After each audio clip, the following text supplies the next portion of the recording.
Crosspoint students, what's going on? Hey, my name is Ladd.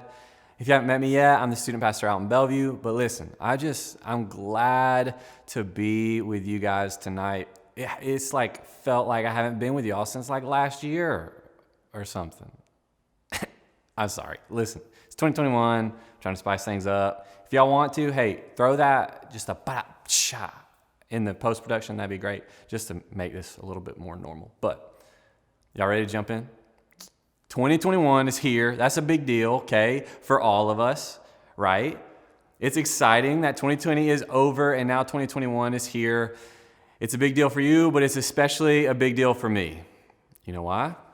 Because my wife is supposed to have a baby in 3 weeks. You know what that means? It means I'm tripping out right now. Literally have no idea what's going on.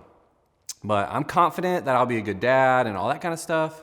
But that doesn't mean that I know how to take care of a baby, right? But people hand me babies and I'm like, hey, and then they start to get this face. And then I'm like, no, you can have him back. You can have this baby back. But when you create the baby, you can't just give the baby back. And so the thing I think I'm most scared about is the mood swings. Mood swings from a baby are just crazy. They go from being sweet to raging to sleepy to poopy to screaming to angry. And then all of a sudden they're sweet again. And you're like, okay, well, how in the world am I supposed to deal with that, right? How in the world am I supposed to navigate the mood swings of another human who can't even talk when I have so much to learn about my own feelings, right? That's the big question. That's the question I'm asking, and it's got me thinking about that question in general.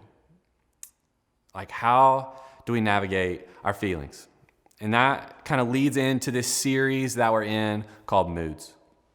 This series is all about how to help us take control of the moods that we have instead of being controlled by the feelings that we feel.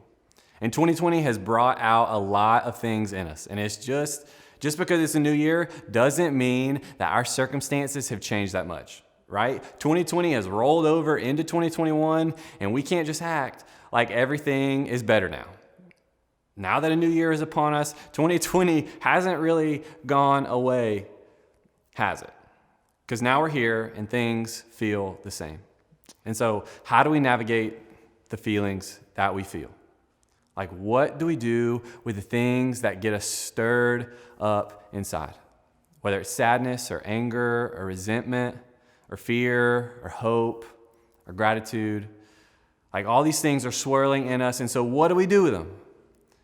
Well, today I want to talk about one in particular. An emotion that we all have, and that's anger. Okay? Let me introduce you to anger. Check this out. Here we go. All right, open. This looks new. Think it's safe? What is it?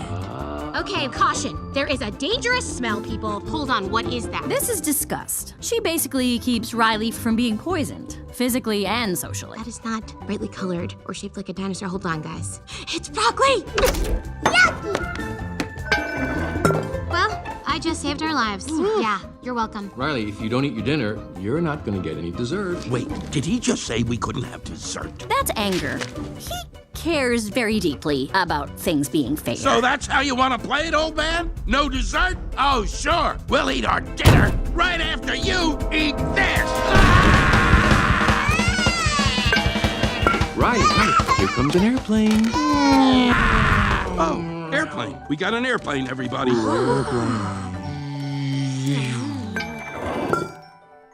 See, that's anger. And that movie actually taught me a lot about that feeling. First, it reminded me we all get angry. Every single one of us. Maybe you have uncontrollable fits of anger that look like anger in the movie. And maybe you don't. Either way, we all get angry and have something to learn about addressing the anger inside of us. Here's the thing. Anger isn't a bad thing, right? Sometimes it can be a good thing. But quickly, anger can become something that is bad. And that's why we are talking about it tonight. Seeing anger often comes when life doesn't happen the way we think it should. Let me say that again. I want to say it so you can pay attention and grasp onto it. Anger often comes when life doesn't happen the way we think it should. Let me give you an example. So your brother's in your room and he's doing something that's annoying you. He's doing the floss or something and you're like, bro, like, will you stop? Like, I need you to stop. That was like 2019 and I'm sick of you doing the floss in front of my face. Life isn't going the way I think it should because you're flossing in my face. So stop before I rage on you. We've all been there. Or maybe for you, it's your parent won't let you have a phone. Or they're going to limit your screen time to 30 minutes a day. And you're like, everyone else has a phone. Why can't my life be like their life? I think that I should have a phone. Or maybe someone calls you out for something that you did and you're like, what in the world? This isn't the way I think this should be going right now, and you're going to come at me like this? And so those are the places that anger can come at us. And so here's my question for you. You ready? What makes you angry? I want you to actually answer this question in your head right now. Think about it. What makes you angry? Maybe you stop the video right now and you actually talk through what makes you angry. But that thing right there that you're thinking about, whether it's big or small, that's what we're addressing tonight. And when we get angry, we can respond in two ways, inwardly and outwardly. And so do you normally let your anger out?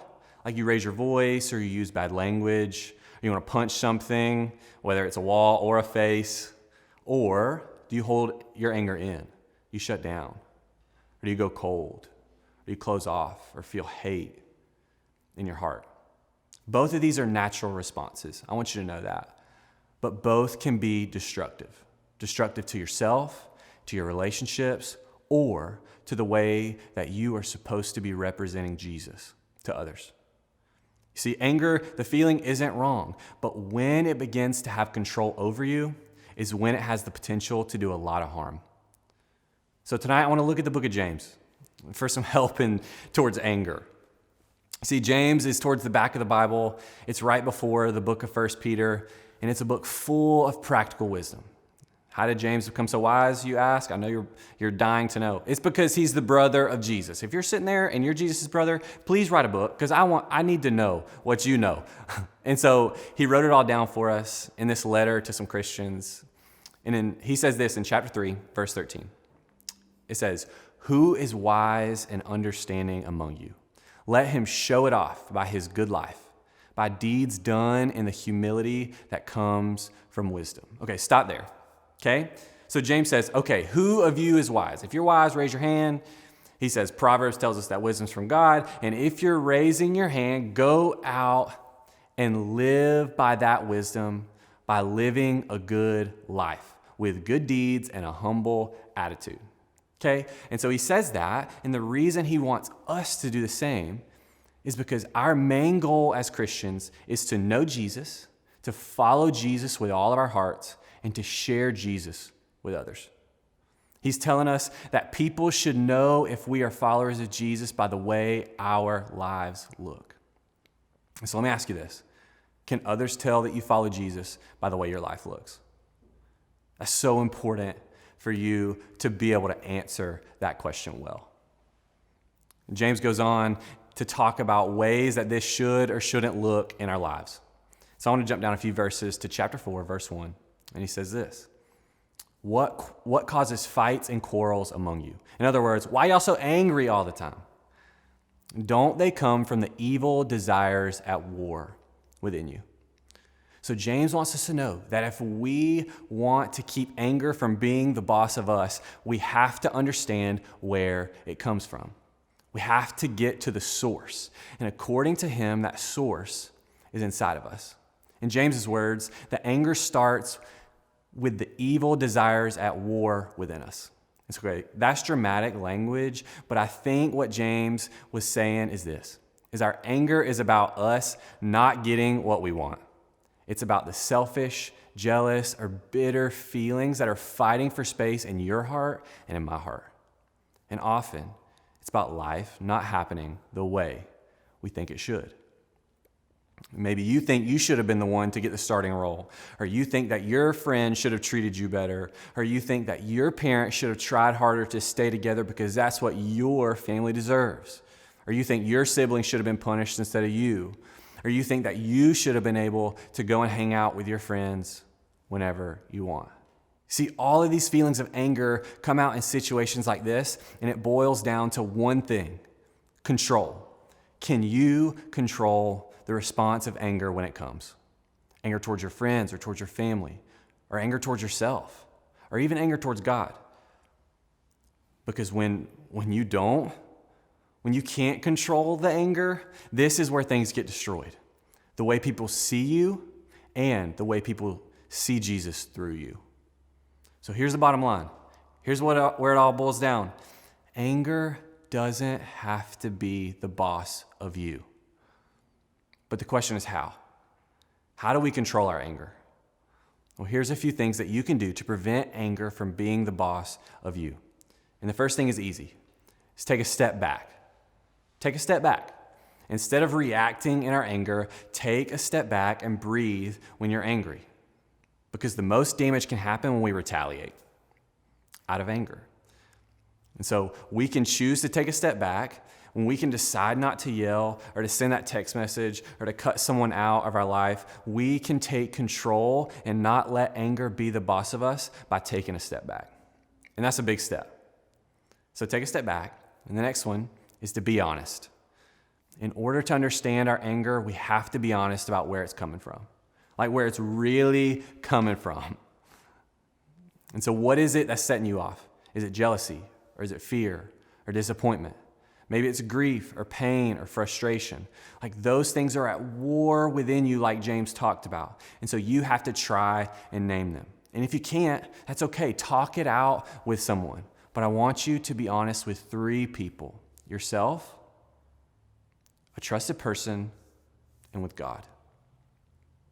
When you talk to God about these things, it gives you a reason to invite Him into what you're feeling, to invite Him into your anger.